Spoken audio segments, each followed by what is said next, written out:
The number one show I know that we all agree on is Break the Bank with X Lerk and Deion. Welcome to the first ever episode of Break the Bank on camera. The first time. Oh man, I forgot how ugly you dudes are because we always record with the cameras off. But if y'all been following since the beginning, Yo, son, then you you know. have no. You have a hat with a sticker of Biggie on it. Nah, it's not even a sticker. You said a Nah, that's a sticker. sticker. This is That a patch. shit, no, that This sticker is a got patch. ironed on. That shit came Listen, off This is listen. a patch. It's sewed on. Listen, It's I'm sewed all on. about supporting Black enterprise. That's some bullshit. You know what I'm saying? Whatever homeboy you cop that from, he must. Hopefully, he did that for the love, because that's crazy if you pay money for that, son. In this economy, that's insane. This is clearly a patch.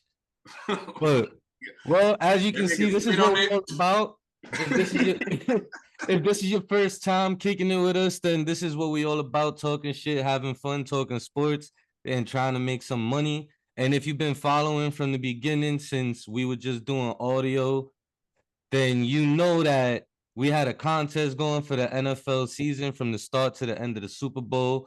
Whoever won the most money gets a pair of kicks of his choosing that the losers got to buy. And our boy Deion is the winner, unfortunately. Yeah, it comes as a surprise to no one. Neither one of y'all can win. Neither one of y'all. The only surprise to anyone probably is the fact that X came in third place after how bad I did in the first season of this show. I mean, what's crazy is y'all hit, I would say, like two of the crazier bets probably I've ever seen. X hitting the one where like Argentina to win in PKs in the World Cup final is crazy. And then you had the first touchdown with Kelsey. But like consistency matters more than one play here and there. So to no one's surprise, I won. But y'all owe me the Jordan 4 Red Thunders. That's all I care about. Bring them shits over here. I'll send you my address. It's a white neighborhood, so they can drop it off whenever they want. X, just put it on your Amex, and I'll sell you the bread. Bread, I got you. X putting that on a company card.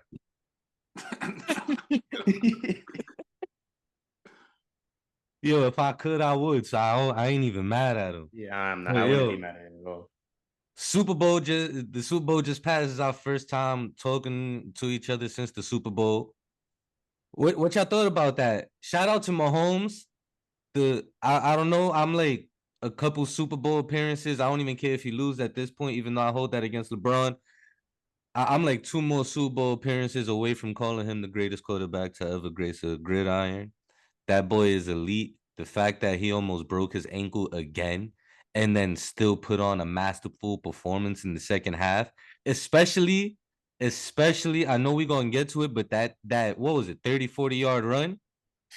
And it's funny. It's crazy because I ain't going to say no names, Greg, but I remember when Caleb Williams did the same thing in the college football playoffs where he was limping around and then he booked it like 3 times in the fourth quarter, and he got told, and people started saying he was faking the injury over at Sleepers Media, but then had Mahomes do it and he got praised by the same guys. But it is what it is.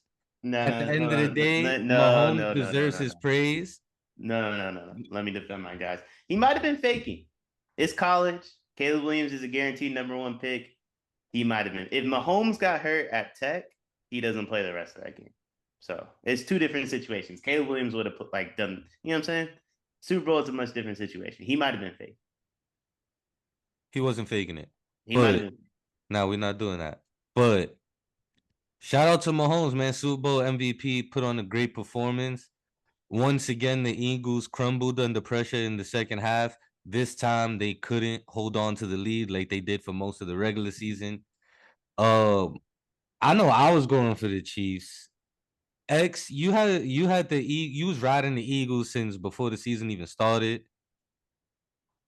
And if I'm not mistaken, you even picked the Eagles to win by a touchdown. Yeah, but that was just me chasing. Honestly, I felt vindicated just them getting there. But I ain't gonna lie, I'm a lifelong Eagles hater, so I was mad that I was so heavily invested on the Eagles. I was mad because their fan base is just a bunch of dickheads. You know what I'm saying? So ultimately, it worked out for the best. I lost a little bit of money, but not too much. So I'm happy. The Eagles fans' tears carry me through. You know what I'm saying? Yeah, 'Cause it's crazy because my cousin asked me, he's like, yo, my brother passed away a few years ago. He was an Eagles fan. So my cousin asked me, he's like, yo, you gonna go for the Eagles for your brother?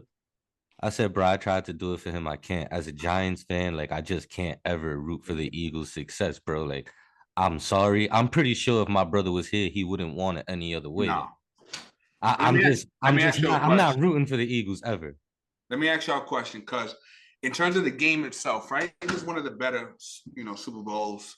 Some good plays. Both quarterbacks were balling out. The commentary, though, for some reason, the game didn't feel as exciting, and I think it's because of the commentary. Do y'all agree? I do agree. I disagree with the excitement part, like because I was excited regardless. I thought that was one of the greatest Super Bowls. That's gotta be in like the top 2 to 3 off the top of my head. If I really sit there and think about it, it's probably a little lower, but that was the best Super Bowl game that I've seen in at least the last 5, 6 years. But I'm not gonna lie, pre-game I was shocked when I saw that Greg Olsen was in the booth. And he's not bad, right? I like. He wasn't bad. I thought he did a good job, but he's my favorite I'm one. not gonna say that it ruined the excitement or the experience for me, but it threw me off because it was none of the legendary voices I was used to hearing. What's the black announcer that he be calling the college football games? And he be Gus wild. Johnson. Because, like, could you imagine Gus Johnson calling that game? The feeling and the excitement would have been crazy. But I mean, it was a good game. The Super Bowl halftime show was good. If y'all want to talk about that, I got some hot takes about that. I thought it was mid. I thought it With all was due that respect. good, bro. I thought it With all was due very respect. mid. Like, I thought it was mid. I thought the dancing was horrible. They were mad stiff, barely did anything. The best part about the Super They Bowl, or Rihanna. the best part of the Well, Rihanna halftime was show, pregnant. But see, that's the was thing. I them didn't know suspended in until air. 3/4 of the way through. Them Honestly, being I was suspended on texting. platforms in the air was the best part of the performance. No, I mean, look, in fairness, right? I didn't realize she was pregnant till like 2/3 of the way in. So I'm tweeting, laughing, like, yo, she's like, yo, y'all gonna pay me, but I'm not finna move. I'm not finna break a sweat. But then once I saw the belly bump, I instantly felt like a piece of shit. Cause I'm like, what was I expecting? Her to start breakdancing on her head while she's fucking pregnant and shit? Yeah, when I first saw the bump, I said, damn, she still ain't snapped back. And then I realized she was. Then I realized that shit, she ain't been wearing the faja, you know what I'm saying? You know, them Harlem boys ain't playing, shooting the club up all day, every day. Bro, He ain't with nothing. He ain't never letting her go. Nah, but she got bangers. It was just, she's No, no I mean, Bruno Mars. she plays some good music. She performs some good classics that she has, but the performance overall was type trash, bro. The only thing I enjoyed about it was them being suspended in the air, and that lasted a good 5-10 seconds, and I was over the performance. I mean, she just has a large catalog. It is what it is. That's what it really is. But like, I mean, she's pregnant, so the performance really wasn't all that. And bro, like, I'm not like a concert goer. You're not gonna get me to pay money to listen to music I can listen to at the crib for free. You know what I'm saying? So it's like, to me, seeing a bunch of dudes that I don't know who the fuck you are dancing does nothing for me. Yeah. What'd you think of the game, though? I thought the game was fire. Bro. Hurts balled out. That was not what I was expecting from. The most surprising thing of that game was him throwing for 300+ yards. Yeah, like, I was shocked, but and not gonna lie, like, he impressed me with it. It's a positive and a negative for me from that game. He impressed me with a lot of the throws he made. He impressed me with his willingness to extend the play and not run every time, but just like leave the pocket and throw it downfield. But he got no arm strength. Did you see the ball barely went anywhere on that Hail Mary at the end of the game? Yeah, but that shit fell like 50 yards in front of everybody. Yeah, but see, as somebody with a cannon, I can tell you, like, sometimes when you try to overthrow it, your technique break down, and then that shit was that was despicable, and stop it. Stop it. I can throw a cotton ball 65 yards on a frozen rope. I'm Puerto Rican. Why would you ever doubt me? But back to the original. Because what you just said, you're Puerto Rican and you be lying. No, son. See, A cotton ball on the roof. Look, I ain't never dunked the basketball. You know what I'm saying? Well, we all know that, bro. But I could throw a baseball through a brick wall easily, bro. That's in my DNA. But as far as Hurts, look, you know what's crazy? In the offseason, I remember telling folks like, yo, Hurts is legit. Everybody was pointing to last year, and it was like, yo, he's trash. I'm like, yo, he wasn't expected to even start last year. He came in just week 1 without even having any starter reps, did okay. And I'm like, all right, this season with a full training camp, they're able to build that offense around the strength. I'm like, yo, he's going to take a step forward. But like, nah, he's trash. I think he exceeded even that, right? I think he exceeded the expectations of the Eagles themselves because I think they were still part of them. If you would have asked people in the organization, like, yo, have we found the quarterback of the future?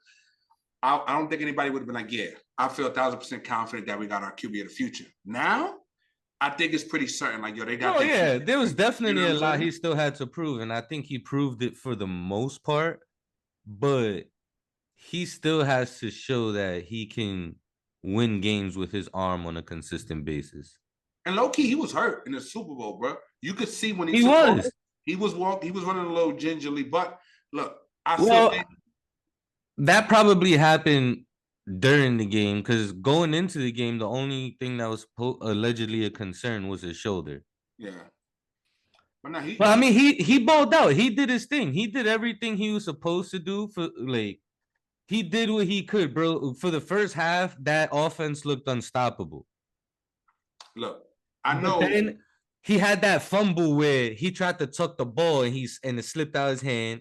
And that's where you start to see a little change in the momentum. But really, the defense, like you can't blame him for the defense giving up a double-digit lead. But I want to talk about something you mentioned earlier. So you said Mahomes has a couple Super Bowl appearances for being a GOAT. Like, here's the thing, right? Like, wins typically aren't a QB stat because there's 22 starters. Like, you could be an awesome quarterback, and it may not matter if the team around you is ass. But when it comes to Brady, like, we know, like, he was the reason they won those Super Bowls. He wasn't. For the most part, you can't say he was the reason that he won. You can't say he was the reason he won his first few Super Bowls. Because you go back to when they won against the Rams, when they won against the Panthers, when they won against the Eagles. All of those games were won by a field goal. That's one. Two, he legitimately had multiple Hall of Famers on defense. That offense wasn't putting up crazy numbers, but his IQ was there. He was making the right decisions. Brady was more of a game manager early on in his career. He was elite. I think at what they were asking him to do. That's blasphemy, but let's say you're right. No. I'm not trying to take nothing away from him. You just called him a game manager. You called him Trent Dilfer, bro. I said he was more of a game manager in his first few years. He was more of a game manager. Then you also got to take into consideration that they don't even go to the Super Bowl if it wasn't for the tuck rule in one of those years. All right. And they invented the tuck rule off of that year. Listen, I love Brady. Brady is the GOAT in my opinion. But there's no denying that there are more talented quarterbacks throughout the history of the league. Yeah, but we're not talking about talented doesn't make you the GOAT. You're right. Even if you take those three away, but Pat Mahomes is already on that same trajectory as Brady. He's got without the Hall of Fame defense. He's got two. No, listen. He's 3 Super Bowl appearances in 4 years. He's won 2. He got 2. He's 2-1 in the Super Bowl. He's what, 26, 27? All I'm saying is going to take more than a couple appearances. You can't tell me that you take Patrick Mahomes off that team. You put any other quarterback in the NFL on that team. They are not the same team. First off, in the regular season, they're not going 14-3 or whatever they went. And then another quarterback gets hit the way he did and suffers the ankle injury he did in multiple weeks in the playoffs. You telling me they still going to be able to pull off the stunts that he was pulling? I hate your argument so much, I don't even know where to start, honestly. Bro, like, he's clearly more talented. Sure, but we're not talking about that. But Now, if he gets to the Super Bowl a couple more times, that's 5 Super Bowl appearances. Nobody's ever probably going to get the same amount of rings as Brady. Brady's probably going to retire, and in the history of the NFL, in the future of the NFL, there's probably never going to be another quarterback that wins as many rings. You know what this But- reminds me of? It was like you telling me if he ends up with four or 5 Super Bowl rings, he already has 2 MVPs. Brady only has like 3. So if he gets a few more MVPs, which he's most likely will, a couple more Super Bowl rings, and he keeps putting up the crazy ass individual stats. Fuck the W's, because we can all agree wins are overemphasized when it comes to quarterbacks. You can't tell me he's not going to be the GOAT in your eyes. Deion chime in because honestly, I'm perplexed right now. I mean, I don't even know what you were getting ready to say, to be honest. Me? Yeah. Because when you first started, I mean, all I'd say is I mean, Mahomes has 3 Super Bowl appearances in 5 years, and 2 of the reasons he doesn't have a Super Bowl is Brady. So that's tough. Yeah. 2 of the 3 years you lost to the dude you're chasing. That's tough. Well, one of them he wasn't in the Super Bowl. Doesn't matter. You still lost. But that's he ain't win. That's You just said 2 of the 3 years. He went to the Super Bowl 3 times. He won In 5 years. 2 of the reasons he doesn't have a Super Bowl is Brady.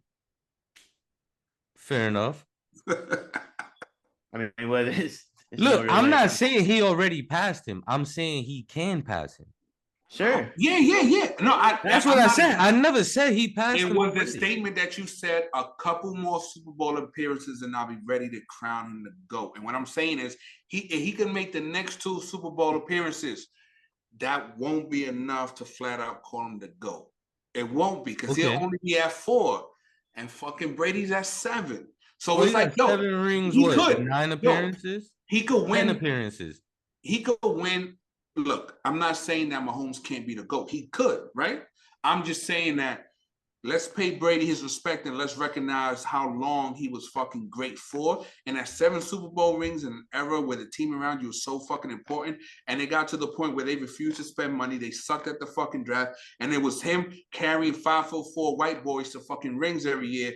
Like, let's not be so quick to crown Mahomes. No, I've always said Brady never played with a Hall of Famer on offense in his prime. He's played with 1 Hall of Famer. I guess you could say 2 now because he had Julio Jones for like half the season. But Mike Evans, Randy Moss, Julian Edelman. I don't think Julian. Most of those names are not Hall of Famers. Rob Gronkowski is the first ballot. No, Rob Gronkowski is going to be a Hall of Famer. Randy Moss is a Hall of Famer. Okay, Gronkowski. Wes Welker's going to be. Gronkowski's the only. Wes Welker's not going to be a Hall of Famer, bro. Wes Welker had a 3-year run where, bro. Yeah, he was the greatest slot receiver of all time. Yeah. That'll get you in the Hall of Fame. Being the greatest something of all time gets you in the Hall of Fame. Yeah, we'll see, but I doubt it because the NFL be moving funny. I don't know, but outside of Gronkowski, Mike Evans gets in too. Maybe he still got to do more. I think he's still got to do more. Mike Evans retired tomorrow. He's not a Hall of Famer, bro. But Mike, he's not. So. But that's what I'm saying. He still has to do more. He just needs to play. Like, he doesn't need to do anything crazy. If he just does what he does, like, he gets in the Hall of Fame. He just has to play. But outside of Gronkowski, he's never played with a Hall of Famer in their prime. Like, Moss wasn't in his prime when he went to New England.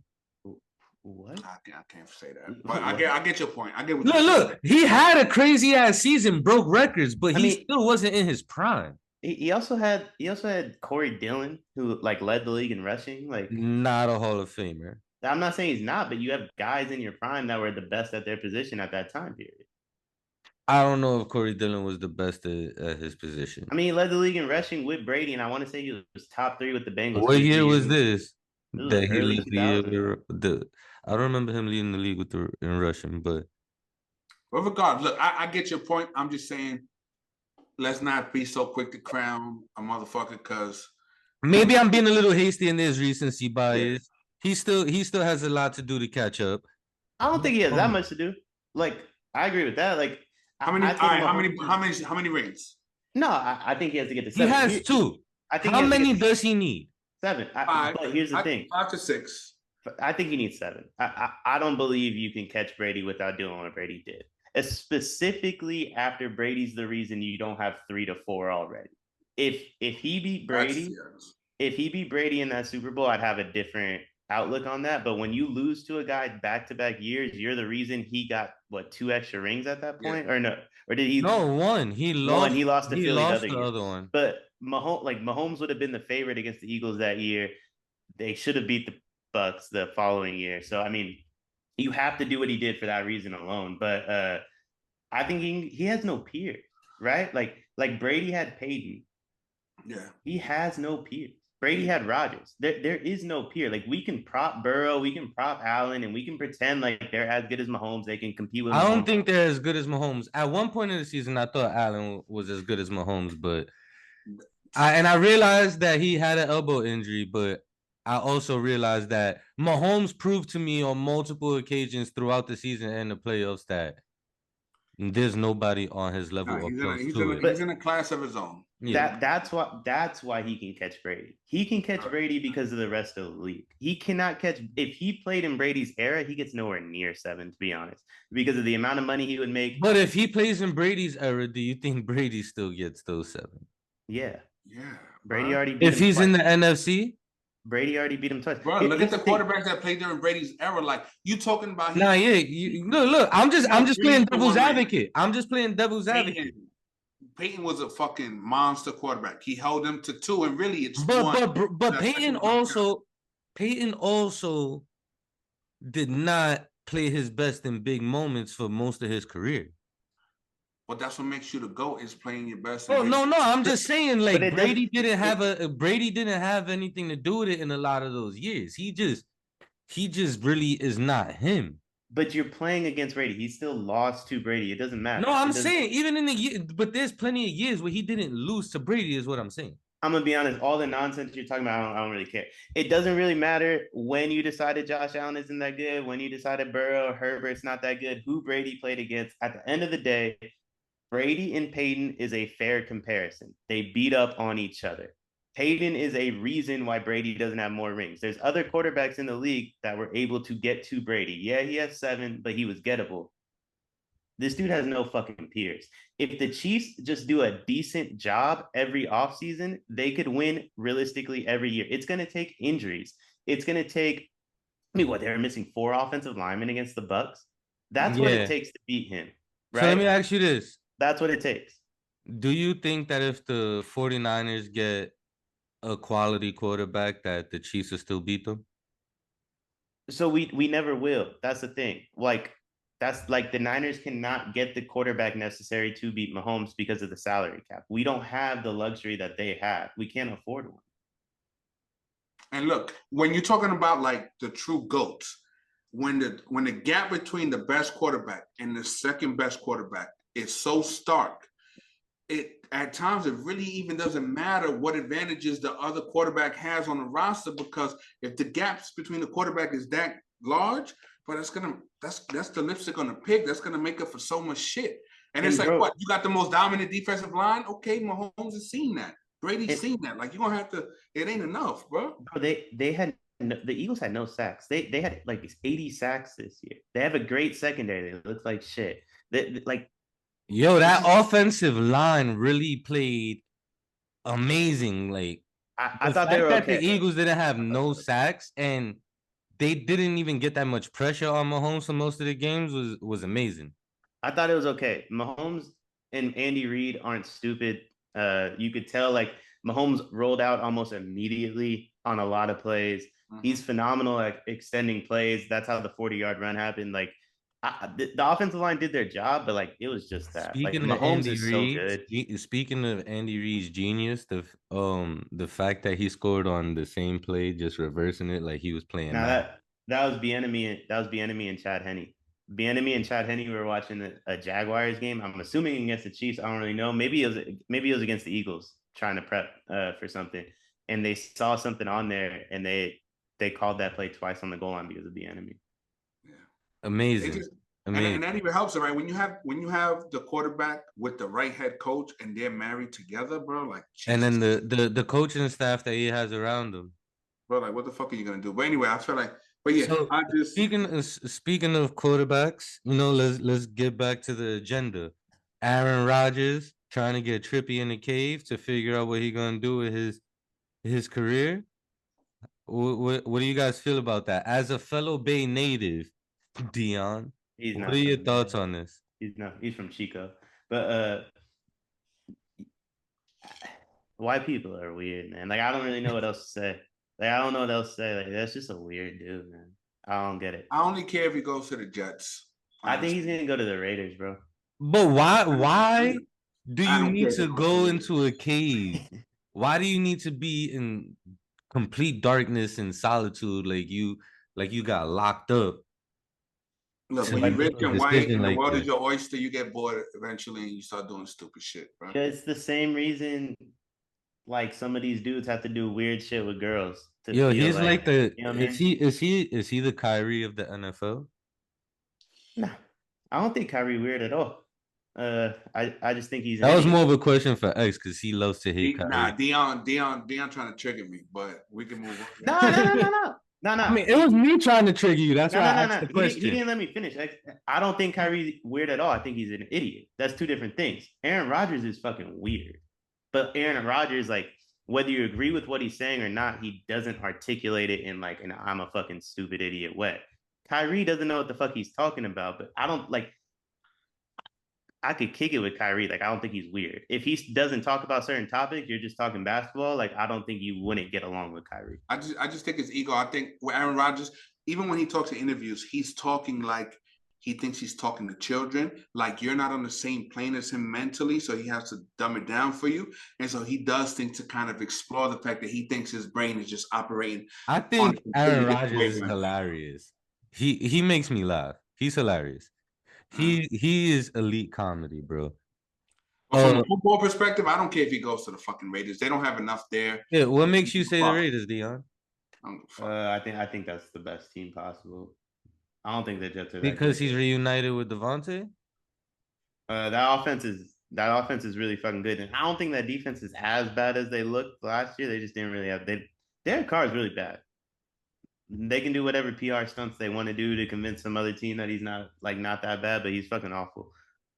The problem is that Rodgers is showing you that because he's fallen off somewhat, he's still good to great, but he can't play behind a shitty offensive line, and that Raiders offensive line is fucking terrible. But you get Aaron Rodgers, that fixes. We saw the same thing with Brady to the Bucs. Yeah, but that's the reason he didn't succeed in Green Bay is because he wants to hold on. No, that he ain't have nobody to throw the ball to. Yeah, I feel like Lerk is like in my ear yelling at me personally. You know what I'm saying? but I mean, I agree with you that his offensive line played a huge part in the lack of success, but he also didn't have anybody to throw the ball to. The problem is you're not going to convince Aaron Rodgers that he needs to get the ball out. You're not going to convince Aaron Rodgers that he needs to get the ball out, take 3 steps, and then get with the ball out. Okay, so Deion good enough to hold on and make plays downfield. Deion says he ends up on the Raiders. Does he retire or does he end up on another team? And if so, what team does he go to, X? I'm hoping he ends up on the fucking Jets. Why? I like the Jets skill position players. I like what they're building. As a Giants fan, why are you even remotely thinking about even a little bit the Jets having any success at all? I don't honestly. I just want to watch good football, bro. You know what I'm saying? And I think that he would make a difference on the Jets. And that's the kind of, he's not gonna go to like a fucking could he go to like some other team that's not that well known that has a decent like Carolina? Could he go to the Panthers and make a difference? Yeah, absolutely. But Aaron Rodgers doesn't want to play for the fucking Panthers. He wants to go to the Jets. He wants to go to the Niners. He wants to go to Las Vegas. He wants to go to a major situation. I don't think he wants to go to the Niners. I think he will forever have animosity towards the Niners for not drafting him. No, I'm making an example of the market. They're not trading him in the NFC anyway. Yeah. So yeah, true that. But like, I wanted him to go to the fucking Denver. Like, could you imagine him in Denver?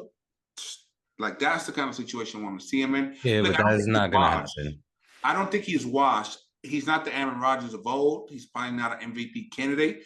But if you put him in the right team with the right weapons and you protect him, he's still a top fucking 6 quarterback. And I think he's more than top 6, but that's because of the lack of talent in the NFL. Correct. Like, would I take him over Herbert? Yeah, he's better than Herbert. it's probably only Mahomes and maybe a healthy Josh Allen that are outright better than him. Maybe you can I make don't an know, argument for Burrow. Burrow. Yeah, I won't say you can make an argument for Burrow, but after that, it's a coin flip, bro. It's a coin flip. There's nobody you could be like, yo, he's better than Aaron Rodgers right now in the right As situation. much as I hate to say it, I'd take Hurts over Rodgers right now. I would not. I think I would. You talking about just for writing, like just to win at this very moment, like you trying to win a ring right now, or just in general?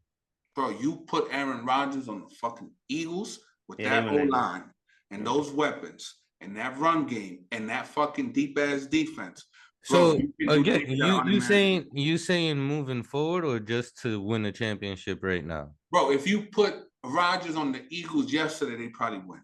Yeah. You know what I'm saying? No, I agree, but that's why I'm asking the question. Because if you're saying moving forward, then I take Hurts. If you just like I mean, win now if you, and we worry for about next the year, future when we if get you there, want to bring a ring next year, give then me no, Aaron Rodgers over yeah, Hurts. then I take that back. But I like, still take Rodgers over him. but But even moving forward, like if Rodgers told you he's gonna play till he's like play till he's 40 or 45, like whatever. If Rodgers told you you're getting 5 more years out of Rodgers, you're taking You take Rodgers him for the over next nah, I 5 don't years. know because he's been like getting hurt a lot the last few years. Yeah, And because Jalen Hurts is one hit away. So like Yeah. I mean I don't really care about like the hypotheticals. For the next 5 years, Rodgers yes. Hurts had one good game against a bad defense. He blew me away in that game, but like the He Chiefs proved that he defense should be the franchise quarterback, but that's Yeah. as far as I'm willing to go. Yeah. Okay, I'm so- not going to say that I would take him over a Hall of Fame fucking quarterback for the next 5 years. I think that's blasphemy, personally. Let's move on to the final quarterback we're gonna talk about before we move on to the NBA.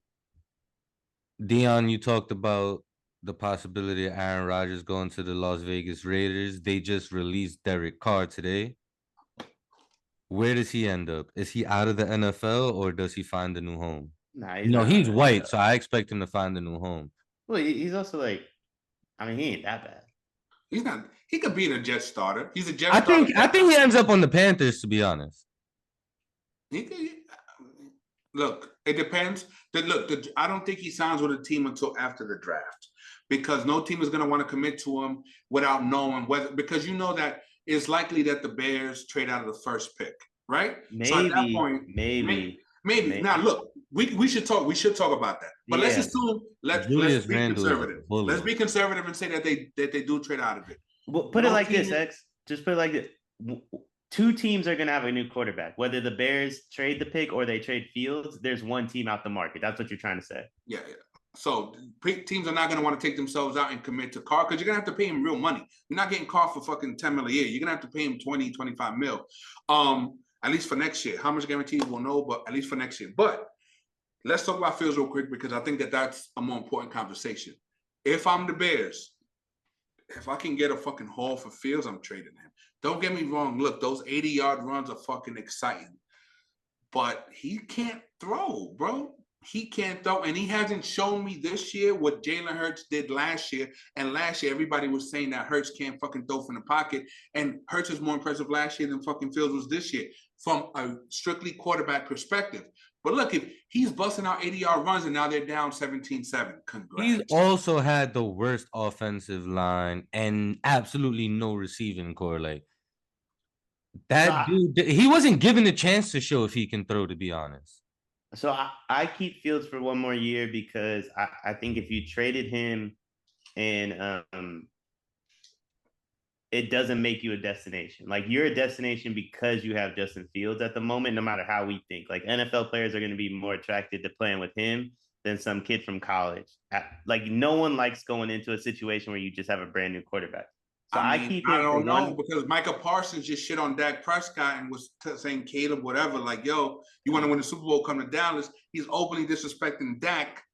But Micah Parsons, I'm talking about the people you could sign in free agency. Like Micah Parsons is like a 23-year-old kid that just came into the league, right? Like he played against Caleb Williams and these dudes, so it's a little different. And when you have $110 million in cap space, you already have the most picks, and no matter what direction you go with it, you're going to get more picks. I would just keep Fields for another year in an absolute. You don't take Bryce Young? No, I was going to say in a worst case scenario, if Fields stinks, you're going to be in the same spot you were in last year. And then you could And get then Caleb. you get Caleb Williams or like one of the other dudes. And if he's really good, then you're not in that position and you don't really have to worry about it. It's like, I kind of think just using the cap space around Fields, using the picks around Fields is almost like a win-win situation for It's you. true. No, it They'll makes get sense. if they trade back, they'll I- get enough draft capital for next year to where if they want to move up to draft the Yeah. quarterback, they'll have the excess picks next year. I say Right. see, I say try to get him help and see what you got in him before you just move on. Because Well, he could be special.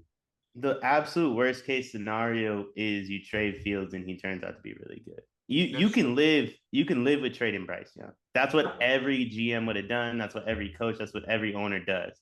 If you try to go like I'm smarter than y'all, I know who this guy is in comparison to this other guy route, you could look like the biggest idiot on the planet. No, I don't think anybody's that stupid. I think like when the Cardinals traded Rosen to draft Kyler, that was different. But in this scenario, I don't think anybody's going to take that type of risk. But I don't think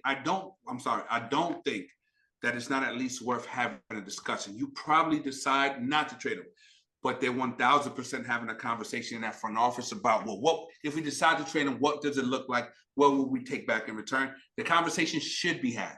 But you're right. You probably err on the side of caution and give it one more year. To be fair, I do whatever gets me the most assets. I don't think you get as much for Fields as you would get for one. So like in that situation, I just keep Fields. I don't know if we don't know if the difference between Young and Fields is that big. Now, if the Colts call and they prefer Fields over Bryce Young, and they're willing to give you 4, a first next year and a third versus what they would have gave to jump up to 1, then yeah, I'm Justin Fields got to go. I'm sorry. Yeah. No, also too, like they have 110 million in cap space. The thing to keep in mind, you trade Fields, you pick at 1, you probably just lost about 20 of that 110 between the dead cap hit and how much more the first pick's going to be in comparison to wherever they move down to. And I think if you're them, I don't trust their front office. I think they go out and try to make a bunch of huge, splashy free agency signings. I wouldn't. I would go let's just sign NFL replacement level talent just to see, because you're going to want to pivot. If you decide next year that you do want to move on from Fields, if you're tied into all these bloated fucking contracts, that's going to limit your optionality. I'll say just sign young players with some upside, sign some vets to like short deals that you can get out of after 1 year, and then see what you have next year. So that if you decide to move on from Fields, you can go back into free agency and try to rebuild your team on the fly again. Just don't do what the Giants did and pay Kenny fucking Galladay fucking $90 million. You know Speaking of the Giants, before we move on, what is the likelihood that the Giants are able to be bad enough next year to get Caleb Williams? 0. Our coach is too good, and he gets too much out of the talent that he has for us to truly bottom out, unless we suffer an injury to Daniel Jones. But outside of that, I mean, we could win 7 games, and that's probably not going to be good enough to land anywhere close to Caleb Williams. Yeah, I mean, we'll see. The second year of a head coach is always the most interesting to me. Like, if you have a decent little team, which the Giants did have, and your first year coach where everyone's kind of getting used to like your play style schemes and everything. We have a lot more cap space this year, so I expect them to try to win more, but I hope not. Yeah, I mean, we'll see. I'm not a huge cap space guy, but I'm a Niner fan. Like, we don't sign free agents really. Like, if we do, because you don't need to. You draft so fucking waters, you don't need to. Well, I agree. I just don't think like, I agree. I just don't think like you win through free agency in the NFL. Every team that makes splashy free agent signings typically doesn't see that level. You don't build through free agency. You plug holes with free agency. So then, I think that's what they try to do. And I think that's what they try to do. I think they try to upgrade at a few positions through free agency. Ironically enough, it only worked one time with the Giants. I think a lot of the cap space that we have is gonna go to keeping guys. Like they're gonna end up paying Dexter Lawrence. They're gonna pay Daniel Jones most likely. We're gonna pay Saquon, man. Which we should. One of them is gonna get franchise tagged, either Saquon or Daniel Jones. One of them gets signed to a contract, the other gets franchise tagged. Best case scenario, franchise tag Daniel Jones, let Saquon walk in free agency, and we figure everything out at the quarterback next year. Nah, I think you re-sign Daniel Jones now. No, I said best case scenario. No, best case scenario is you tag Saquon for a year. I say let sign him Daniel walk. Jones to a long-term deal so you can lower that cap hit in year one. You go Yeah. out and take that cap space, and then you continue to build that O-line and get some fucking cornerbacks and get some actual fucking receivers, right? I say now let you're cooking. Saquon walk. We're not. I agree. Look, I'm No, with but you. that's what I'm saying. I'm saying best case scenario. I'm not saying this is what they will do. I'm saying what they should do is just let him walk. Don't After years of franchise tag him. incompetence- Don't nothing. Just let him walk. After years of incompetence, there's no way that ownership group is going to let the best year that happened to us in the last 10 walk out the door. But if they're savvy, now look, what gives me confidence? Running backs is so easy to No, replace. Lerk, we agree, but we're talking about owners that are historically stupid. The first sign of competence from this front office was when they didn't pick up Daniel Jones' fifth-year option. That lets you know, okay, this is a savvy. I mean, this is a new regime. Correct. But so that's what I'm saying. So I don't think that this front office is going to be stupid enough to sign to a long-term deal, but I don't think that they're going to be willing to give up on the momentum, because ultimately building a culture and making the team a destination again does matter. And for that, doing Saquon dirty would fuck that up a little bit. Well, I also think, but historically, when the Giants win, like 95% of their team was drafted. But like the Saquon discussion, replacing running backs is easy, right? Like, agreed. In a Brian Daboll system, I don't think it's that easy. Like, the ways he uses Saquon, not any running back can do that. So, like, yeah, it is easy to replace a running back in 99% of systems. In this specific one, I mean, I kind of feel the same way about Shanahan now that we've had McCaffrey. Well, is this Daboll system or is this Kafka system? Is Daboll system. We saw the same thing. We saw the same thing in Buffalo. Like, the way they used running backs in Buffalo, maybe it didn't jump off the paper, but like, the problem with Zach Moss was that he can't do certain things that Singletary could do. Zach Moss, yeah, and that's why they got Nyheim Hines now. Right. Ooh, stinks. But either way, like, you can't just replace Saquon Barkley for this team. The same way, like, Raider fans, I know they want to get rid of Josh Jacobs. You can't just replace Josh Jacobs like that. You can replace most running backs. There's a select few that you can't just get rid of because of system, not the player. Correct. Okay, good point. Let's move on to the NBA. So, trade deadline just passed last week, Thursday, and we got the All-Star weekend coming up this weekend. Tomorrow night is the last regular season games before the All-Star break. What was the most surprising move for you at the deadline, Deion? I don't know. Before we even get into that, I guess KD. I want to say KD, but really what it was the Kyrie deal. And I'm not surprised Kyrie got traded. It's just that if you knew you were going to trade KD, you take the Laker deal. Correct. That's the point. That's why it's the Kyrie deal for me. Exactly. You don't make that deal unless you talk to KD and you say, yo, if we make this deal, are you staying? Because all that talk about, you know who he really respects? Dorian Finney-Smith. You know, all that talk is stupid, because then as soon as you trade him, now KD acts out and you cave. Like, yo, you called this bluff in the offseason, but then now you make a win-now trade to let fucking KD walk, and now you got the most awkward fitting team ever. And then you don't even reroute any of the fucking wings on the team. You know what I'm saying? Like, they really could have rerouted these wings and got some fucking draft capital, but now they're stuck into a team that doesn't fit. And it's but for me, that was surprising, but it's just Josiah is clearly a fucking idiot. He's an idiot. He doesn't know what direction he wants to go in. To me, the more surprising moves were the moves that didn't happen. It's funny you mentioned that, because both Kyrie and KD mentioned, like, they said, they mentioned how horrible things were being run from top to bottom. And the fact that both of them, like, made sure they mentioned ownership in their comments says a lot. But like, so I don't fuck with Kyrie. And a lot of what he says, I think, is really fucking stupid. But when you look at the timeline of how things were handled, right? Like one, Josiah promised to buy them houses so they could fly in like their side chicks and shit. Like, that's just he was paying to rent houses for the side chicks on the road. That's what it was. He actually did that. Yeah. So that's what it was. So like, that's empowering them in a way that they don't need to be empowered. And then, like, with all due respect, like, the vaccine mandate happens and Josiah sits on his hands for what, 6-7 months, and then the playoffs come around and he drops a bag to Eric Adams to get that thing lifted, right? So like, I agree with Kyrie on that front. If you knew you were going to do that from the jump, I should have been playing the whole year. And then the anti-Semitic tweets happened and the suspension was harsh, as it should have been. The Nets went on a 3-game losing streak, and all of a sudden, like, Josiah didn't need that text back from Kyrie. He didn't need, you know what I mean? Like, all these different things. It's like, this dude, Josiah, doesn't stand on his word. He doesn't act in the manner he should act, right? Like, if he was always going to pay for the vaccine mandate to be lifted, do that shit in October. Kyrie plays the whole year. He probably resigns. KD resigns. When he starts doing the anti-Semitic stuff, you can suspend him and you don't need to fucking cave because the dude's an expiring contract at the end of the year. So, and then it's like, bro, once you hand the keys to the franchise over to somebody like that, and then now you're trying to play good cop, bad cop, right, bro, it's too late. You've already ceded control of your organization.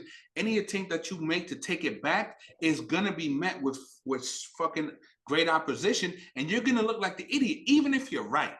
Even if you're trying to provide structure and accountability is the right thing to do, it's too fucking late because of everything you let them get away with early on. And then now you're trying to decide, like, honestly, they should have traded everything not nailed down to the fucking floor and just rebuilt. But it's that new owner ego. You want to win. You want to stay competitive. And it's they don't have their pick, bro. That's why they didn't do it. But even still, you can get, bro, if you trade Kyrie and KD. Rockets got their pick, right? Yeah. So they haven't given the Rockets a single pick from the Harden trade yet, which is insane. That's the problem. It's not that they don't have their pick this year. They don't got a pick till like 2028. So I'm on your side, X. Like, if you knew you were gonna trade KD, then you should have taken the Lakers package. But I'm cool with keeping the stuff they got because, like, you don't really got a choice at that point. You have to make, like, Kyrie handed you a 4 seed, like, with all due respect to Kevin Durant, who missed like almost all the season. You might as well just bank on that and give the Rockets a worse pick, and then in the offseason, like, figure out how you want to move. And look, let's be honest. They don't have, other than Ben Simmons, they don't really have bad players, right? They don't have terrible contracts. Like, you can get off Dinwiddie. You can get off fucking Bridges. You can get off Cam Johnson. You can get off a lot of these fucking wings and recoup some value. Is it going to be anything close to as juicy pause as those Laker picks? No, but you can at least fucking refill the coffers and try to, see what you do from there. But like I said, more surprising to me, the Raptors, what the fuck are they doing? Now, maybe it's just that deals fell through, but I think from Masai Ujiri, who I think is a little bit overrated, but that's a different conversation, you got to shit or get off the pot because this team just isn't fucking good enough and the roster's getting older and Van Vliet can fucking bulk. Then you look at a team like the Bulls. Levine, if there's any chance to get out from under that contract, you take it. If you can turn DeRozan or fucking Vucevic, who's been playing surprisingly well this year, and you can get off that money, you fucking take it. If you can turn Caruso into 2 firsts, you fucking take it. I don't know what these fucking teams are doing where they're just sitting idly, and it's like, bro, the fucking self-awareness is lacking with a lot of these. The fact that the Bulls didn't make any moves was shocking to me. That's the one that's really surprising. So the Raptors, I gotta admit, like, I heard the Warriors really tried to get OG, and like that's what everyone's saying. And like, apparently, what the Raptors wanted was Kuminga, Moody, and other stuff, which I think's a little too much. With that in mind, do it, but I would too. I was talking to our boy S about it, like after the whole thing went down, because obviously, like, he's a Raptors fan, and he's like, yo, everyone, like, why didn't y'all get OG? Shams is talking about y'all tried to get OG, blah blah blah. Kuminga was on the table, and I was like, yeah, like that. I was reading the same shit. I don't get it. I thought he was an expiring. I didn't know he got another deal plus a player option. Now that I know he has 2 years plus a player option, I get why the Raptors asked for so much for him. And if I was the Warriors, I would have still done it. But like, I'm on the Raptors side now of like kind of keeping everything, because I feel like with Fred, you can just offer more money than anyone. We were talking about that last time. We spoke about this. You said that he had more trade value because he had more years left on his contract. But the problem, I just thought it was the player option. I didn't know he had a full year plus a player option. Like, he's barely into this deal. So like I'm on Masai's side. I think he's very overrated. X and I are on the same side about that. Sadly, we agree on like most stuff NBA wise. Clip this But too. Send this out and tag S so he can send it to Raptors Twitter. But Ujiri's overrated. And you know what fucks them up? The Pirtle trade. I like Jacob Portal. However the fuck you say his name. He's a good center, right? But what that does is that right now the Raptors have two paths. They can bottom out and build around fucking Scotty and the young players, or they can try and fucking build up and make a run for it. When you trade a first for Portal, whatever the fuck, there's no chance for that they're gonna bottom out. Right. So now they only have one path forward. And I don't like that. Well, I think what really hurt them was how lucky they got with the Kawhi trade. Like, I don't think, and I mean, I'm sure we'll have S on here again eventually. Like, he came on last year. So, like, this would be something good to ask him. But, like, in my opinion, I don't think basketball in Canada was that big until like 2016, 2017. And then when the Kawhi trade happens and they win the championship in 2019, it becomes massive. Boom, COVID hits. You don't really get to celebrate with the fans. The fans are going crazy. They've been packing the arena the last few years. And now, like, you can't bottom out if you're Toronto because for those reasons, right? Like, it's bigger than winning and losing for them at this moment. And I think that's their biggest issue is they got so fucking lucky that now their whole fan base thinks they can just do that every single time they get close. And I'm sorry, that fucking trade. They think they're the Spurs of the early 2000s. The lottery luck, the luck that they had to even move up to 4 to be able to draft Barnes. Bro, that's not a stroke of genius from Ujiri. And if they end up with Jalen Suggs instead of fucking Scotty Barnes, the way fans and people who like the NBA view the Raptors is completely fucking different. That was not Ujiri's doing. Now, has he done a decent job scouting? Yeah. But you saw what he wanted. A bunch of long, athletic wings who can defend, none of which can really fucking shoot, which on paper sounds good, but that's not how you build a team. Because now you have a team that can't fucking score. So then you overpay for Gary Trent Jr., and he's not that guy. You understand what I'm saying? Now you got Fred VanVleet, though. If he takes even a half step back, now you can't score. So it's like, now what are your means of acquiring that player? Because you don't have all that because they didn't want to pay Norman Powell. But even Norman Powell he's not that guy. They don't have any needle movers. Yeah, that's correct. What it is. They have a ton of people that like they got a bunch of second, third, fourth options and role players. I'll give a UFC reference that I know X will understand. They have 1 million Jose Aldos. They need a Conor McGregor. Yeah. And Jose Aldo's one of the greatest UFC fighters of all time. I'm not trying to be disrespectful, but like he didn't move the needle. Conor shows up and Jose goes from being like the greatest featherweight of all time to really people knowing he was the greatest featherweight of all time. That was Kawhi going to Toronto when they had Lowry and they had all, I think Fred killed us in the finals that year. Fred was killing everybody in the playoffs that year. Bro, the mentality that you wouldn't trade Scotty Barnes for Kevin Durant. It's like, fam, by the time Scotty, your roster is not going to be at the point that it is now. Fred VanVleet's going to be 2-3 years older. Gary Trent, you don't know what he's going to be. If you have an opportunity to trade Scotty Barnes for Kevin Durant, you're probably the title favorites, and you give yourself maybe a 2 to 3 year window to win a ring, and then you figure it out after that. Right. And the fact that you don't do that after the success you had with the Kawhi trade, it makes it even crazier. Like, you would think you'd be more inclined to take that chance again, especially with a player like Durant. Like, he instantly makes your team 1,000 times better. And ironically enough, it's that decision that boosted Ujiri in everybody's eyes, right? He realized he had a superstar that wasn't going to get it done. He took a shot for fucking Kawhi. It brought him a title. And now look at the way we talk about that team, that city, that organization. That opportunity was there. If you offer the net Scotty Barnes, they give you Kevin Durant, you probably win the title last year. You're probably the favorites to win the title this year. And I don't understand it, bro. First off, they wouldn't have won the title last year. That was just I mean, your way. Second off, the way you worded that Kawhi sentence for Ujiri was very pro Ujiri. Kawhi for DeMar DeRozan and Jakob Poeltl, if you say no, you have to be on all types of heroin. No, I agree, but it was the fact that Kawhi was about to be a free agent. He's on. No, I get it. You take a 1 year. I understand that. I'm on board. I just think, I'm on board.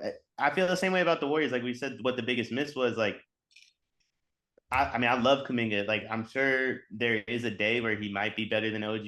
I would lean towards he will be, but you never know. Even if he does get better than OG, we win the title this year with OG on this roster. Bro, the idea of 2 timelines is a fucking myth. If you have a core that can win a title, you go all in. I feel the same thing about the fucking Grizzlies. They need to fucking cash in those fucking chips and go for it, because what's gonna happen is that team gets more expensive and they don't go for it, and those fucking that draft capital becomes actual players who can't crack the rotation or take you over the top. You're gonna miss your fucking window. The same shit's gonna happen to Grizzlies that happened to the Raptors, bro. I'm telling you. So the idea of 2 timelines for the Warriors, I disagree. I mean, they showed it was possible. Where they lose it being possible was when they went from like, we're willing to spend to we're not going to spend. And that's what it was. It's not that they couldn't do it. It's that they didn't put enough NBA players on this roster. Kuminga, Moody, and Wiseman in 4 years equals what?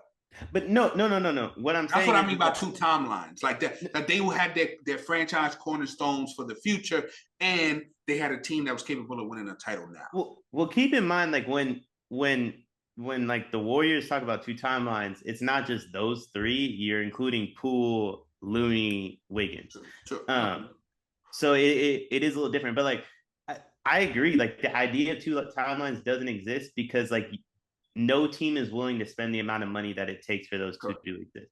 The only player going into the season, I felt like one of Moody and Kuminga would be playable. I didn't really think Wiseman would, and I thought one of the other 2 wouldn't be able to either. And it came out that way. Wiseman isn't playable. Moody isn't playable. Kuminga is. The difference between this year and last year is that we spent around the edges, and this year they didn't do that. So it is possible, but you have to be willing to spend a stupid bag to make it possible. And part of me gets it, right? If you think that Moody and Kuminga can crack the rotation, then there's no need to go out and spend $5 million, which is really going to cost you 20-25 million with the tax. For the Warriors, like 100. Yeah, y'all saved a lot of money for the tax at this deadline, didn't you? So this more year for next year. This year they saved 30. Next year they saved like 100. I don't think they're gonna wind up saving anything. That just allows Draymond to accept his player option and it offsets. Okay, so let's move on because we getting a little bit too far off topic. NBA All-Star Weekend coming up. First off, how do y'all feel about the fact that as bettors, as gambling men, how do you feel about the fact that they're holding the draft right before the game and you won't be able to see any props or make any real bets on the game until then? I feel like if you're making a bet on the All-Star game, then you should call the Gamblers Hotline. Because what the fuck? It's an exhibition game. Like, there's nothing. That's why I love betting it. It's a I feel like you should have been called the Gamblers Hotline. When it was East versus West, yes, you bet the West every year. But ever since they started doing the mixed squads, bro, it's an exhibition bet. It's an exhibition game, exhibition bet. I'm 1000% gonna bet it, but yeah, I'm not saying that. So then, like I said, you should have been shit. Maybe all of us should have, but especially you should have been called the Gamblers Hotline. It's a fun one. It's carefree. You don't worry about it. They're not worried about it. You're not worried about it. Now, how you feel about the fact that you're not gonna be able to have the same gambling experience as in years past? The only reason I'm mad is because I wanted to. That draft that they had with Bron and KD, with Chuck, Shaq, and them in the studio was high comedy. Yeah. You taking that away after from they me traded James Harden, right? Yeah. After the Harden trade, yeah, that shit was elite. And you got Barkley talking shit to KD right there, knowing KD don't fuck with Barkley. Fucking comedy. If you rob me of that experience, that upsets me. Not the fact that they're gonna choose the lineups 30 minutes before the game. The 30 minutes before the game it's thing. About the. It's I don't about understand being able to bet. I bet a game. I'll bet it 2 minutes before the game starts. You show me the lineups are, I'll make an educated decision, and I'll go from there. You know what I'm saying? Really, it's what player wants to win the MVP that day that's going to give a fuck. You know what I'm saying? Where's the game? Utah? Yeah, it's in Utah. So KD got selected as a starter. He was voted as a starter, but he's obviously not going to play. Embiid was his injury replacement. Zion and Steph not going to be playing in the game. So Ja Morant and Lauri Markkanen have replaced them in the game. Who do you think wins this? Who drafts the better team, Giannis or Bron? Whoever takes Ja. This is Ja's show. The All-Star game, Ja might three-peat All-Star Game MVP. Like, this is the perfect game for Ja. Yeah, he's the ultimate tryhard. He'll give a fuck. Like And Luka's he's not gonna give a fuck. LeBron could try to give a fuck, maybe. But other than that, like who's going in there is like, yo, if they give a fuck, they could change the game. Like maybe Giannis, but Giannis, the team Giannis is drafted last year was complete dog shit, bro. So I'm never betting on a Giannis drafted team. Yeah, Ever. Giannis isn't a good GM. Ja's just fun. That's what the All-Star Game is about. Like, Ja And I can think dunk from the LeBron really free be throw. trying to win these All-Star games too. Oh He's yeah, he's always all about his fucking legacy and stat pattern and history and all that shit. So he'll give a fuck. You know what I'm saying? But that's why he drafts a better team because he's like, yo, I actually want to win type shit. You know what I'm So But he just doesn't take big men. That's what that ruined Steph when he was picking. He would always take Embiid's bitch ass, and Giannis always takes the center too. Bron takes 4 guards and he'll play center. And an All-Star game, that's all the difference. That's all So that the matters. You go out festivities running leading up to the transition. All-Star game on Saturday night, they got the skills challenge, of course, 3-point contest, dunk contest, the usual bullshit. So the Antetokounmpo brothers will be performing in the skills challenge once again. They're going Hate up that. against Team Jazz. They got Colin Sexton, Jordan Clarkson, and Walker Kessler, shockingly, is in it. And then they got Team Rooks, Paolo, Jaden Ivey, and Jabari Smith Jr. It's not shocking. Walker Kessler's just the only Jazz player that's going to stay in Utah that weekend. They had to find 3 that would stay. They chose the 2 that love IG models and then the one that's playing in the rookie sophomore game the day before. Everyone else is going to Cabo for a few days. All right, and then Team Rooks, I don't understand how they picked Jabari. Like, I feel like they could have went so many other ways. Who's the 4th team? There's There's only only 3. But Oh, they give me ruined the Team- skills. They ruined the skills competition. Give me Yeah, Team the Rooks. skills challenge been ruined ever since they started doing this team shit, in my opinion. The Give me team thing could be Rooks. cool, but they give us these Greek brothers every fucking year. The other 2 stink. Like, I don't. I care. think they do. I think they do it as a favor to Giannis, just so that his brothers could get a couple extra dollars and get some fucking TV time. Well, that's the NBA's problem. Adam Silver's on the payroll of all these fucking dudes besides Steph. Like, we got So over the here, we players gotta running earn the everything league the like they hard the way. mafia. We gotta earn everything the hard way over here. He's clutch. He's whatever Giannis is. He been defending Kyrie for months. Who gotta earn everything the hard way? We gotta earn everything the hard way over Who? here. The Warriors? You All see, right, we bro. spent So X, we who spent you a say little you got money. winning? Nah, you're a dub. Who you say you got winning the competition, X? I Team hope Rooks. Bane shows up. Team Who? Rookie. The Rooks. Okay, and who you got winning, Dion? I hope Bane shows up. That shit's trash. Whatever they're gonna do. I'm not watching that actually. You said Bane. From Batman. Yeah, Nah, from I that. know who he's talking about. That's why I was laughing. All right, so 3-point contest. You got Dame, Jason Tatum, Kevin Herter, Tyler Herro, Halliburton, Buddy Hield, Anthony Simons. Anthony Simons is probably not going to be a part of that. He just hurt his ankle last night. He's supposed to get MRIs today. I don't know what happened. And Lowry Markkinen. I'm I taking ain't gonna lie. Buddy. I Buddy. tell you got Buddy or Dame to win this. Same. I'm gonna put a bet on Dame and a bet on Buddy. I got Buddy. Dame jumps too high. Yeah. Speaking of jumping high, slam dunk contest. We was talking about this before the show. KJ Martin, Matt McClung, Trey Murphy, Jericho Sims, who's replacing Shaden Sharp, who decided to focus on the regular season instead of trying to win some award that means nothing, but he would have probably made some money off of that.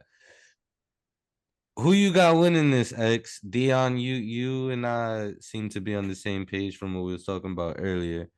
Anybody but McClung would probably. What's the first dude you named? KJ Martin. I'm gonna KJ take Martin. I'm gonna Yo, take bro, KJ don't sleep on McClung, bro. Don't be surprised if a G League player wins the dunk contest. Ain't he white? Yeah. Don't I they guess do their own dunk contest, the G League? How is he playing in the the NBA Philly dunk signed contest? him to a 2-way. Yeah, they gotta find folks. But look at the history of white players in the dunk contest. It doesn't. No, but do you know who his cousin is? No, whose cousin? Riff Raff. Riff Raff? Yeah. I like Riff Raff. Hey, I fuck with Riff Raff. I hate I fuck both with of y'all Riff for Raff. that. I hate both of Bro, y'all he for this top conversation. 5 that are alive. Yes. I fuck just with Riff lost Raff. mad brain cells listening to I y'all. fuck with. He's the last hilarious. 15 His bars seconds. are elite. But when he brings Riff Raff out for a dunk, he gonna blow the roof off that place. I think McClung wins it. Really? Off of the Riff Raff Alley alone. Off the Riff Raff dunk, whatever. Because you know Riff Raff's at every All-Star weekend. And Riff Raff says he can dunk. If they do something where like Riff Raff dunks, the ball bounces, McClung goes through the legs off the bounce, like, but he gonna blow the roof off Salt Lake City. Yo, you have the imagination of a fucking elementary school kid. It's amazing the shit that you come up with, bro. They should hire me to help me come up with creative dunks because that will blow the roof off Salt Lake City. Bro. And honestly, bro, McClung just has dumb bounce. Like, I mean, I knew who he was in high school because Riff Raff would retweet all his like shit. He just has dumb bounce. I mean, I know him because like pages like Ball is Life and shit, Break Ankles Daily posting his highlights, and he was catching bodies since high school, and He was top 40 recruit.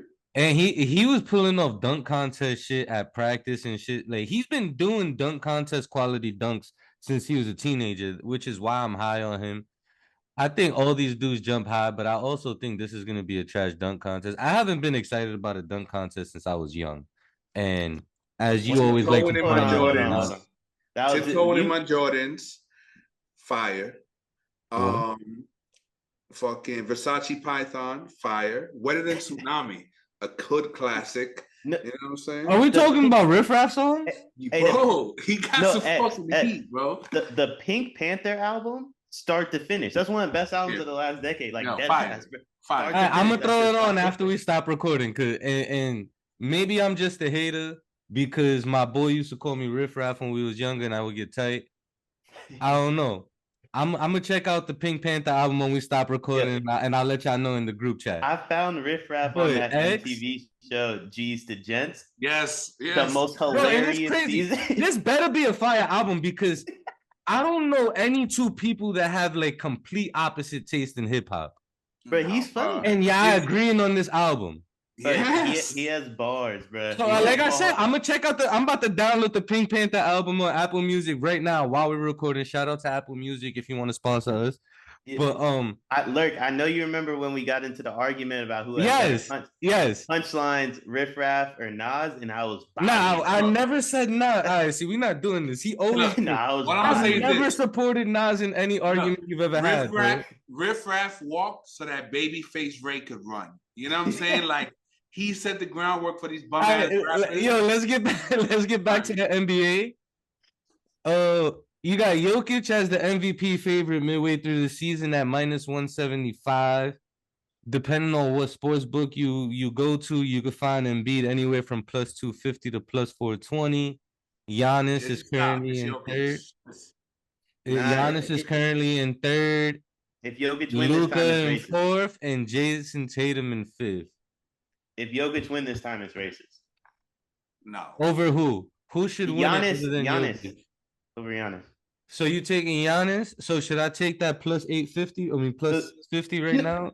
No, because they're racist. Jokic is gonna win, but it's racism. Like you think Jokic? Oh, because there's only gonna be 2 white people in the history of the NBA to win the MVP 3 years in a row. No, so the reason Jokic has 2 is because they didn't want to give Giannis the one without him winning a ring. They said they basically said you need a ring to win 3 in a row.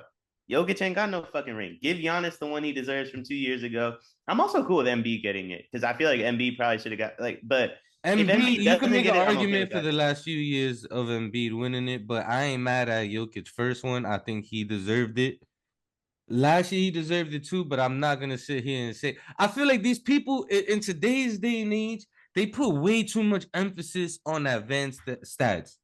And then all these different formulas that people just make up, like LeBron and Carmelo and shit. No.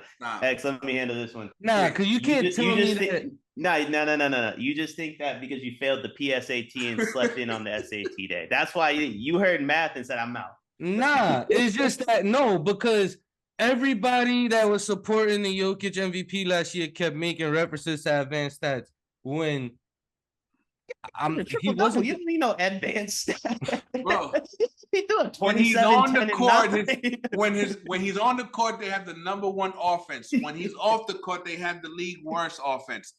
That's not that advanced. Yo, That just Lerk shows the acted star like fucking he difference. Lerk acted like he averaged 22, 5, and 5 in some random stat. He was averaging 27, 12, and 10. There's no advanced stat. And without Was he breaking really? a sweat. Nah, Smoking was he cigarettes really? at Was his halftime, numbers? like- Was his?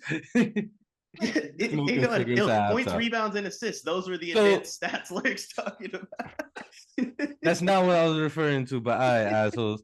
So let's get back. So X, you say you got Jokic winning it this No, year. honestly, look, right in now. real talk, Deion is right. I think that if Chris Middleton and Holiday stay healthy and the Bucks go on a second half surge, you're gonna feel the narrative start to shift towards Giannis. But that's gonna rely on team success because the Bucks they're starting as of lately, they've been winning enough, but for the season, they haven't been successful enough to where it's like, yo, Giannis is fucking gotta be top 2. But if they're going to surge second half of the season, then yeah, you'll start to see the narrative. And look, everybody fucking Ramona Shelburne. I mean, they go on only narratives. they only a half game behind the Nuggets for the best record. Yeah, because I think they're like 10-2, their last 12 or some shit like that. But well, I should say, X, I'm on your side. Jokic is the MVP. He's the best player in basketball. But because they took one from Giannis for the same reason, I don't feel like you can give it to Jokic. If you establish that precedent, you have to stick to it, in my opinion. Okay, so without that precedent, you say that without factoring that in, because obviously that would be unjust. Listen, you take that away, Jokic is the MVP. Without precedence, then Jokic is going to win MVP every year until he retires. He's the best player in basketball. He puts up voodoo numbers. The Nuggets are extremely good when he's on the court. They can't put a competent team around him, so when he's off, they fucking stink. Like you always reference the fact that the game is played on both sides of the court. Not MVP. He hasn't always been nobody's playing offense like him, fam. No. I agree, but also what I was getting at is you don't feel like a guy like Giannis or a guy like Embiid or even a guy like Tatum that their defense should be taken into account for the MVP conversation. I've never once considered defense for MVP, to be honest. Okay. All right. Fair enough. Yeah. It can be a tiebreaker. It can be a tiebreaker. But the offense is even. But the offense is not even. And it never will be. All right. It never will be. Luka's the only one that can come close. Correct. Who? The only one that can come close to Jokic, in my opinion, if we have no rules, we have no regulations, is Luka. Steph, not even maybe Giannis? last year. But Curry not too. I'm gonna say Curry. Not even Giannis. I don't think Steph could ever again, but maybe last year. You don't think Giannis is anywhere close or could get anywhere close? Nah. With all because he's not a good 3-point shooter. With all due respect to Giannis, I think a lot of MVP is what you do on national television. I've never watched a Bucks game and been like, damn, like Giannis could score 50, and I'm like, that wasn't that fun. Jokic can score 17 points and be the most fun player of all time. All right. Yeah, okay. Mixtape. Yeah, he just, that sounds more like an argument for All-Star than MVP, but I understand what you're saying. But not MVP factors that in, bro. Like okay, so go back to the year after COVID. It was like Steph and Jokic were both going up for MVP. And remember, everyone was crying about like how Steph got hurt. Yeah, I'm talking about before he got hurt. Mm-hmm. Everyone was crying about how xenophobic the voting process was because they were trying to boost up Steph. Bro, they threw Steph on national television our last 10 games trying to get him that MVP. Like, that shit matters. ESPN controls all this. Okay.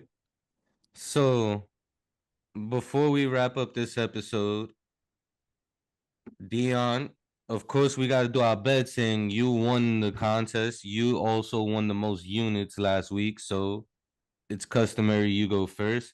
X, I can't let you like live.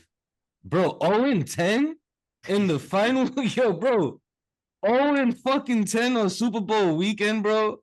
Yeah, but and Deion, and as Deion pointed out, you might be the worst better of soccer in the history of soccer bets. You know he is. Yeah, but in fairness, I mean, once I started chasing, every bet had to be like plus 350 or it wasn't worth it. If I was betting minus 110s, I was never going to catch y'all. So, you know, that's not indicative of who I am as a gambler. But no, I had one rough week and I just never recovered, and I just been chasing with stupid fucking bets. that's what I was talking about in the beginning. Like y'all two had two bigger bets than me, but I never really had like a bad week. No, you were just Nah, consistently mediocre. you to had a below lot of average. bad weeks. The issue was that none of us capitalized on your bad. I capitalized on a couple of your bad weeks at the end of the season. I mean, But ever since take away the first week, I was pretty like the most I would lose is about like 2 to 3 units. when I say bad fine. week, I mean under 500. I'm not saying you was No. going 0 When I 7, say 0 bad 9. week, I'm talking about the weeks y'all lost 6 units Yeah. multiple times. That's a bad week. I can lose 2 to 3 units, and I know if y'all gonna lose 6 eventually, that it's gonna even itself. What'll happen is the one week you were going like 5-5 pretty consistently, maybe 4-6 on a bad week, but that would be the week I went 2-8. And so the next week you'd go 5-5 again, but now I'm chasing, and it was a snowball effect. That's all it So was. if you haven't figured it out now, by now, this is the best gambling show with the worst gamblers. No. But So- my bets on the show are not indicative of who I am in real life. Like I'm in the green 70% of the weeks with my bookie. So help our listeners get in the green as much IRS. as you do. Help our listeners get in the green as much as you do. I don't know if y'all follow me on Mavs Moneyball, but I'm like 76-23 when it comes to Mavericks props. So just off that, I'm in the green alone. But I'm not gonna do Dallas Mavericks props on here. But just off that alone, especially when you picking minus 170s, but no, don't be disrespectful. I'm picking. Yeah, how many picks are we doing? Like 3, since it's only soccer we can bet on, basically. I mean, yeah, I guess 3 to 5. We can do whatever y'all listen. Y'all are the losers. You know what I mean? Whatever y'all want to do. Look, and I fucked up because I was betting Arsenal minus 190 just to say I bet Arsenal. So I fucked this competition up from the get. I'm gonna pay you half of the sneakers, but it's And over. you also spent half the season betting with emotion.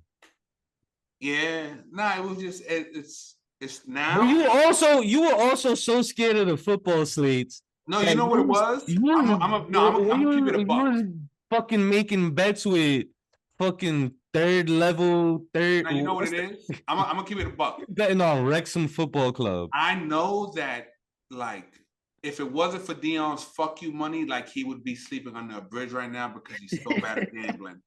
And I know that you are just, I don't know if you fully grasp the concept of gambling yet. So I got comfortable and I'm like, yo, I can. Yeah, you know. I hear you, but I did way better than you. No, Even before you started chasing, which is honestly me paying for Deion sneakers doesn't hurt me, right? Because I did that to myself. Me finishing below you is like, yo, fam, you got. Bro, you take away. Like, yo, fam, what life decisions did you make to arrive at the point where Lerk did better than you at gambling? Like, yo, but this is what makes it even worse to you, right? Yeah. You talk all this shit. This is what makes it even worse for you. It's like when you were like take away that big bet that I hit, right? You take away my Kelsey first touchdown score. You take away your World Cup bet. The margin that I beat you by is even greater. But you were doing a lot of Prices Right shit. Like, I didn't do that till the end of the shit. You did a lot of Prices Right shit. I bet 1,000. You bet 1,001. So even when I won, you fuck you talking about. No, first of all, a lot of the times that we bet on the same game, you was either betting against what I bet, or you was even more confident than I was, and it fucked over. You a slob. You know what this feels like? I don't know if you've ever worked in an office, but I work in the office now. What the fuck are you doing? I mean, there's 4 walls. I wouldn't call it an office. But like, yeah, that was bad disrespect. If there's like a March Madness bracket, and like the secretary wins. And it's like, all right, well, this bitch clearly don't know ball better than me. But yes, technically she won. You need to relax, bro. This is not the same. This is not the same. It is. This ain't a pie eating contest, and I beat you, bro. This is gambling, and I beat you. In regards to my office comment, you wear fucking phone pauses to work. He does. I wear whatever I want to work, bro.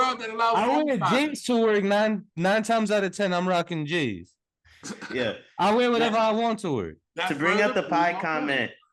So if I win the next one and we don't have like a trophy or a belt, because we were talking about it on the show or before the show, I want to let the viewers know I asked them for a pair of shoes I'm probably never gonna wear. That shit did nothing for me other than knowing that like Lerk can't eat a chopped cheese next week. Look, but what I want, Let's is decide now. Go ahead, and then I'll go. if I win the next one, I want y'all to do the TB12 diet for 30 days. Okay. I don't even know what the done. TB12 If I diet is, win- but I could do any diet. If I win, then you have to go to the airport, and then when you arrive, you're gonna take a random Spirit flight to somewhere in America, and then fly immediately back. So it could be fucking North Dakota, it could be Idaho. You're gonna hop on a Spirit flight to the middle of nowhere, turn around and hop on the next Nah, flight. he lives in Cali, bro. So you gotta make him fly to Bro, the complete opposite end of the he's gonna country. fly to and back. Rhode Island for half And an hour back. and then fly the fuck back. Listen, I don't think y'all understand. The one thing about me, I'm gonna have fun no matter where you put me. Yo, but and he's only like 4 feet tall, so he's gonna fit in I that know, he gonna Spirit be flight like it's comfortable. nothing. Like for me, that's He's bad for gonna my really be knees. comfortable in Spirit, also, bro. He like- got no legs. Also, if y'all don't think I upgrade to like the higher seat, like that's Bro, It's Spirit. There is no higher seat. oh that no, means- no. That No, means you got a head You, or you something. getting on soul plane without the first class, bro. Bro, where did I fly? And I was telling you I paid $30 to sit front row in Spirit, and I had that little extra leg room, and I got the Wi-Fi. You don't even need leg room, bro. No, I like to listen. I got bad knees. I played basketball my whole life. I had to lift my legs. The term of the bet is you can't. You're gonna sit middle row. You know what I'm saying? You're gonna sit Window middle seat? fucking row, and you I gonna don't even. fly I'm somewhere gonna be honest. far. I don't even know if I can do that. I was at the doctor like 2 weeks ago because I had to get stuff drained from my Yo, leg. it don't my even knee. matter, bro. Yo, that shit came out Yo, pink. Yo, this Deion motherfucker's gonna be talking the about. first ever person to pull up to a podcast with a doctor's note. Yo, bro, they talking about I got to go to Germany like dead ass. They want me to get the Kobe surgery. He wants you to get the Bro. Kobe injection? It would be, but I don't understand why. My Oh, words the were- PRP injections? Mhm. You should do it. No, for what? I'm still better than 99% of the world at any athletic activity. All right, bro. So, like- So, yo, let's get into the actual bets this week, because if I'm not mistaken, you got to wrap things up soon anyway. I mean, I got like 20 minutes, but yeah, I mean, I'm not getting the Kobe injury because I'm not playing pro ball. I can beat you two in anything tomorrow in pain. Like, so why do I You're need not to going fly to beat across me in the a world? fight, though, so make your first pick. That's not true because I don't fight fair. Bro. Who does? You would just This die. ain't a boxing match, bro. Both of us would die. If the two of us fought, you would get shot, and then your boys would retaliate on me.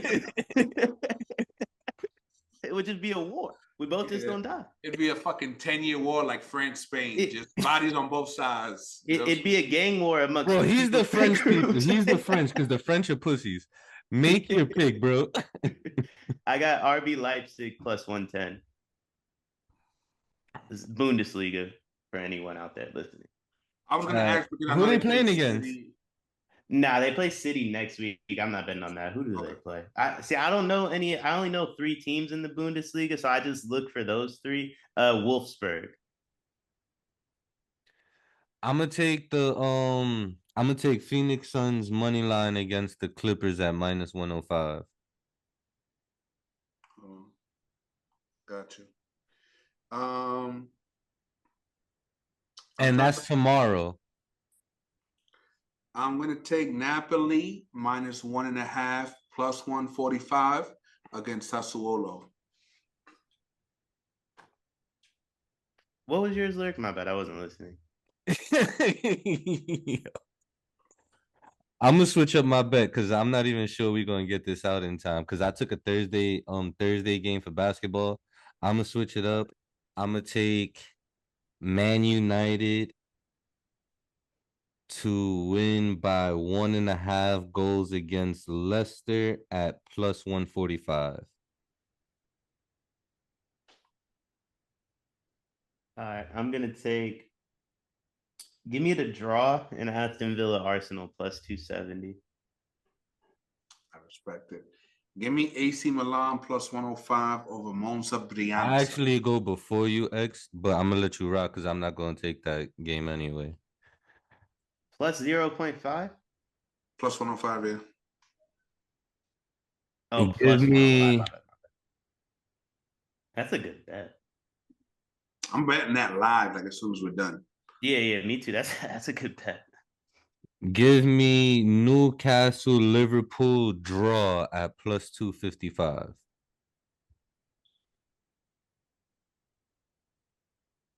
That's a bad bet. Where is that We'll game? see. Yeah, give me Liverpool plus 175 in that one.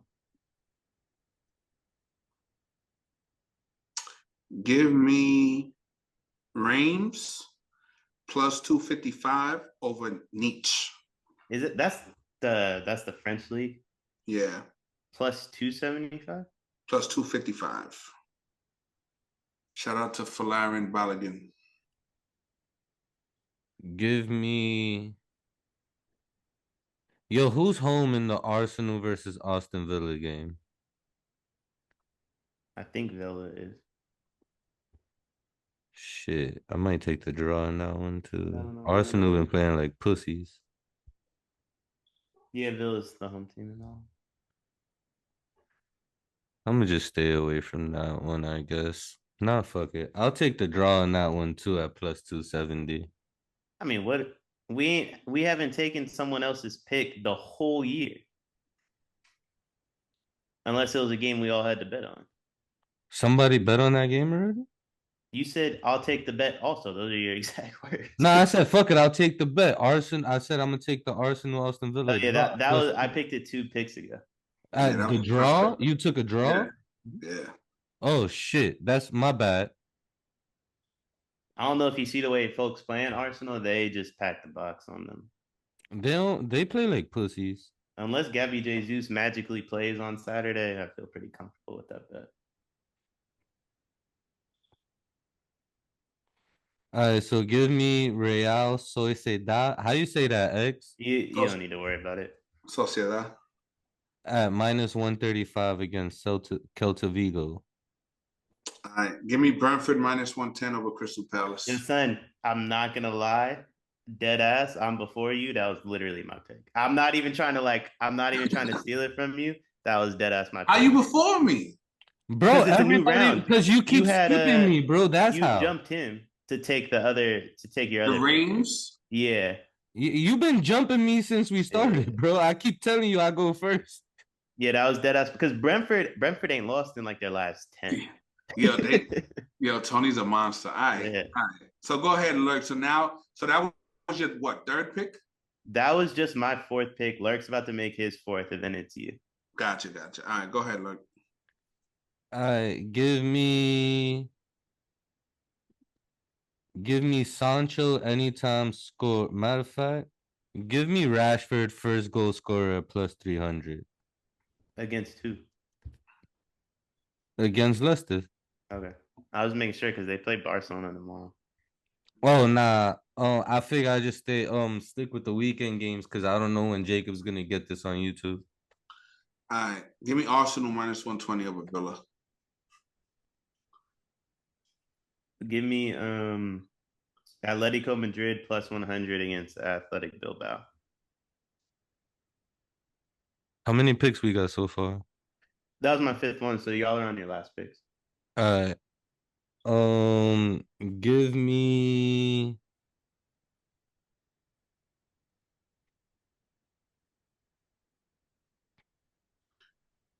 Did somebody take Madrid already? Real now. No, Atletico. Yeah, I just took them. You took them? He literally just did, if I'm not There's mistaken. a couple of these bets I'm about to bet like as soon as we're done. Yeah, facts. Yo, you could skip me, X. I'm trying to find a good pick right now. I'm trying to find something with decent odds. Like everything I was about to pick, like the odds are just disgusting. It's not worth betting.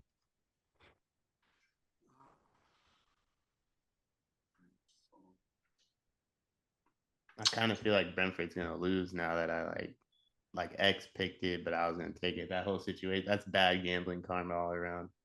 Give me Napoli minus 1.5 against Sassuolo. X already took that All one. right. God And I took damn that it. exact bet. That Yeah. exact spread. Same bet, God same damn it. odds. All right, give me Kaoru Mitoma anytime scorer plus 150. All right, so in that same game though, the Napoli versus whatever their name is, I'm gonna take over 3.5 total goals scored at plus 150.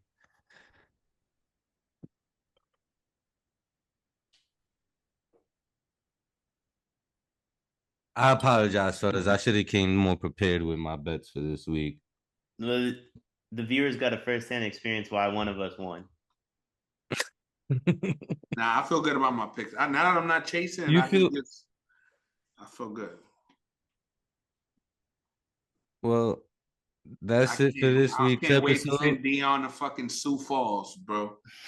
Pack the fucking icy hot and Bengay and knee brace, but you are flying first class to Sioux Falls. You know, Sioux Falls got some fire golf. I'll bring the sticks. That is true. That is Nah, true. what you gonna bring the sticks for? He said you gotta fly right back. Then I'll fly. I mean, you can play a round and then fly back. You know what I'm saying? It's gonna be a layover. That's I can fine. at least get 9 in. Yeah, that's too fire. Nah, I gotta send you somewhere else. I gotta send you somewhere else. Yeah, that's it for this week's episode of the Brink Debate podcast. Thanks for tuning in. Or you going to Indiana? That's where you going. ML gonna try and pick me up from the airport and stuff. You're going to Gary, Indiana, friend. I don't even think they stop the airplane. They make you parachute out. You know what I'm saying? I can't wait. Just send them to a Colts game. But my first flight, I flew into Stockton, California. You think I'm worried about them stopping the airplane? Not even an airport out there. We just landed somewhere. Somebody's backyard and shit.